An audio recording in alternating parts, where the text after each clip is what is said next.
Hi friends, welcome back to my channel వంటలు ముచ్చట్లు. నేను మీ లక్ష్మి. ఇవాళ నేను మీకు చూపిస్తున్న రెసిపీ గోరుచిక్కుడుకాయ ఫ్రై. రైస్లోకైనా పప్పుచారులో నంచుకోవడానికైనా చాలా చాలా టేస్టీగా ఉంటుందండి. Let's start the procedure. దీనికి కావాల్సిన పదార్థాలు: గోరుచిక్కుడుకాయలు 1/2 kg, ఆయిల్ 3 స్పూన్లు, జీలకర్ర 1 స్పూను, పచ్చెనగపప్పు 1 స్పూను, ఎండుమిరపకాయలు 1, ఆవాలు 1 స్పూను, కరివేపాకులు కొన్ని, పచ్చిమిరపకాయ 1, పసుపు కొంచెం, సాల్ట్ రుచికి సరిపడా, కారం 1 స్పూను, ఎండు కొబ్బరి 1 చిన్న ముక్క, వెల్లుల్లి రెబ్బలు 6. ముందు గోరుచిక్కుడుకాయలను ఏం చేయాలంటే ఒక 5 నిమిషాలు ఉడకనివ్వాలండి. ఎందుకంటే గోరుచిక్కుడుకాయలు ఒక 5 మినిట్స్ ఇలా పెట్టారంటే ఆ పచ్చి వాసన పోతుంది, కర్రీ వండేటప్పుడు చాలా స్పీడ్గా అవుతుంది. ఇలా ఈనెలు తీసుకోవడం కూడా ఈజీగా అయిపోద్ది. చూసారా, ఇలా ఒక్కొక్క దాన్ని ఈనెలు తీసుకొని చిన్న చిన్న ముక్కలుగా చేసేసుకొని అన్నీ ఒక దగ్గర పెట్టుకున్నాము అంటే మనం స్పీడ్గా ఫ్రై చేసుకోవచ్చు. ఇంతే, ఇలా అన్ని గోరుచిక్కుడుకాయలు చిన్న చిన్న ముక్కల్లా కట్ చేసుకోవాలి.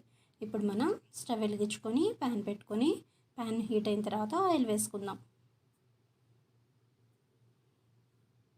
ఆయిల్ కూడా కొంచెం హీట్ అయిన తర్వాత ఇందులో ఫస్ట్ పోపు వేస్తున్నానండి. ఆవాలు, జీలకర్ర, పచ్చెనపప్పు. చాలామంది అయితే ఉడకపెట్టుకుని డైరెక్ట్గా అలా కూడా కొంతమంది చేస్తారండి. కానీ ఇలా ఉడకబెట్టి చేయడం వల్ల కర్రీ చాలా చాలా టేస్టీగా ఉంటుంది.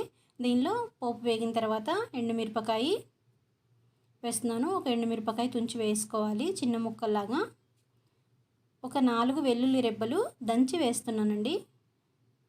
ఆ పైన స్కిన్ తీసేసేయద్దు వెల్లుల్లి రెబ్బలకి, అది మంచి ఫ్లేవర్ వస్తుంది. కొంచెం కరివేపాకు, ఒక పచ్చిమిరపకాయ కూడా వేసి వేగిన తర్వాత మనం చిన్న చిన్నగా కట్ చేసుకుని అట్టు పెట్టుకున్నాం కదా గోరుచిక్కుడుకాయలు, ఇప్పుడు వాటిని గోరుచిక్కుడుకాయ ముక్కలు ఇందులోకి యాడ్ చేసుకోవాలి. పోపు అంతా ముక్కలకి బాగా పట్టేలాగా కలుపుకోవాలి.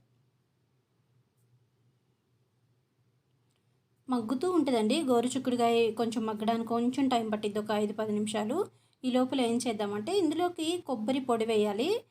మిక్సీ ఏం వేసుకోకర్లేదండి. ఒక చిన్న ఎండు కొబ్బరి ముక్క, 2 వెల్లుల్లి రెబ్బలు తురుముకుంటే సరిపోతుంది.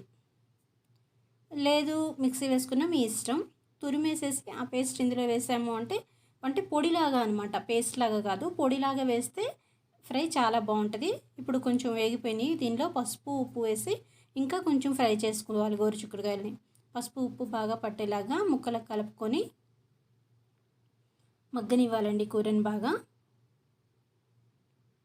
చూసారా, మంచి కలర్ వచ్చేసింది. ఇదిగో ఇప్పుడు నేను తురిమిన ఎండు కొబ్బరి, చిన్నులపాయల పొడిని ఇందులో వేసేస్తున్నాను. ఇదంతా కూరకి బాగా పట్టేలాగా కలుపుకోవాలి. రైస్లో తినేటప్పుడు చాలా చాలా మంచి ఫ్లేవర్ వస్తుందండి.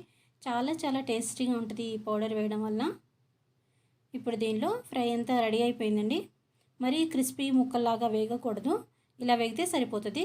రుచికి సరిపడా కారం వేసుకొని 1 టీ స్పూను చక్కగా ఫ్రై చేసుకున్నాము అంటే టేస్టీ టేస్టీ గోరుచిక్కుడుకాయ ఫ్రై రెడీ అయిపోతుందండి. చాలా ఈజీగా చేసుకోవచ్చు, చాలా చాలా టేస్టీగా కూడా చేసుకోవచ్చు. ఫ్రెండ్స్, మీకు నచ్చిందా? అయితే తప్పకుండా ట్రై చేయండి. ఈ వీడియో మీకు నచ్చినట్లయితే లైక్ చేయండి, షేర్ చేయండి, రెసిపీ ఎలా ఉందో కామెంట్ చేయండి. మొదటిసారి నా ఛానల్ చూస్తున్నట్లయితే నా ఛానల్ సబ్స్క్రైబ్ చేసుకొని పక్కనే ఉన్న బెల్ ఐకాన్ క్లిక్ చేయండి. అప్పుడు నేను మీకు వీడియో పెట్టిన వెంటనే నోటిఫికేషన్ వచ్చేస్తుంది. Thank you for watching.